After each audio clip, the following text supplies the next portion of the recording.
നീല ട്രോളി ബാഗിൽ കള്ളപ്പണം കടത്തിയെന്ന പരാതിയിൽ തെളിവില്ലെന്ന പോലീസ് റിപ്പോർട്ടിനെ തുടർന്ന് CPM-നെതിരെ ആഞ്ഞടിച്ചിരിക്കുകയാണ് പാലക്കാട് MLA രാഹുൽ മാങ്കൂട്ടത്തിൽ. ജനഹിതത്തെ അട്ടിമറിക്കാനുള്ള ബോധപൂർവമായ ശ്രമമായിരുന്നു CPM നടത്തിയിരുന്നത് എന്നും പെട്ടിക്കകത്തും ഇവർ ഉന്നയിക്കുന്ന രാഷ്ട്രീയത്തിനകത്തും ഒന്നുമില്ലെന്ന് പാലക്കാടൻ ജനത തിരിച്ചറിഞ്ഞതിൽ ഏറെ സന്തോഷമുണ്ടെന്നും രാഹുൽ മാങ്കൂട്ടത്തിൽ പറഞ്ഞു. ഇതൊക്കെ വിശ്വസിച്ച് ജനഹിതം മറ്റൊന്നായിരുന്നുവെങ്കിലോ? ജനങ്ങൾ പ്രബുദ്ധരാണ് എന്ന ബോധം CPM-നും BJP-ക്കും വേണം. BJP 2ാം സ്ഥാനത്ത് നിൽക്കുന്ന മണ്ഡലമാണ് പാലക്കാട്.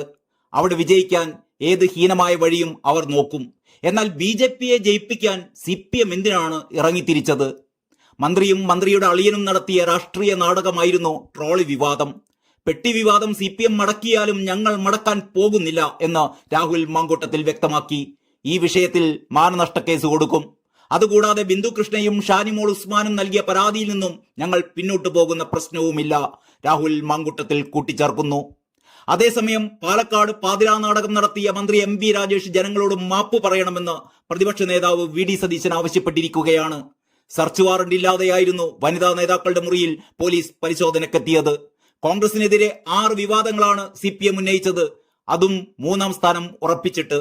ഞങ്ങളെ തോൽപ്പിച്ച് BJP-യെ ജയിപ്പിക്കാനുള്ള അന്തരീക്ഷം സൃഷ്ടിക്കാനുള്ള ശ്രമമായിരുന്നു CPM നടത്തിയത്, VD സതീശൻ ആരോപിക്കുന്നു. ഉപതെരഞ്ഞെടുപ്പിനിടെ UDF സ്ഥാനാർത്ഥി രാഹുൽ മാങ്കൂട്ടത്തിന് വേണ്ടി ട്രോളിയിൽ കള്ളപ്പണം കൊണ്ടുവന്നുവെന്നായിരുന്നു CPM-ന്റെ ആരോപണം. കോൺഗ്രസ് സ്ഥാനാർത്ഥി താമസിച്ച ഹോട്ടലിലേക്ക് നീല ട്രോളി ബാഗിൽ പണം കടത്തിയെന്നാരോപിച്ച് കോൺഗ്രസിന്റെ വനിതാ നേതാക്കൾ അടക്കം താമസിച്ച മുറികളിൽ അർദ്ധരാത്രിയോടെ പോലീസ് പരിശോധന നടത്തുകയായിരുന്നു. സംഭവം പാലക്കാട് ഉപതെരഞ്ഞെടുപ്പിൽ വലിയ ചർച്ചയും വിവാദവുമൊക്കെയായിരുന്നു.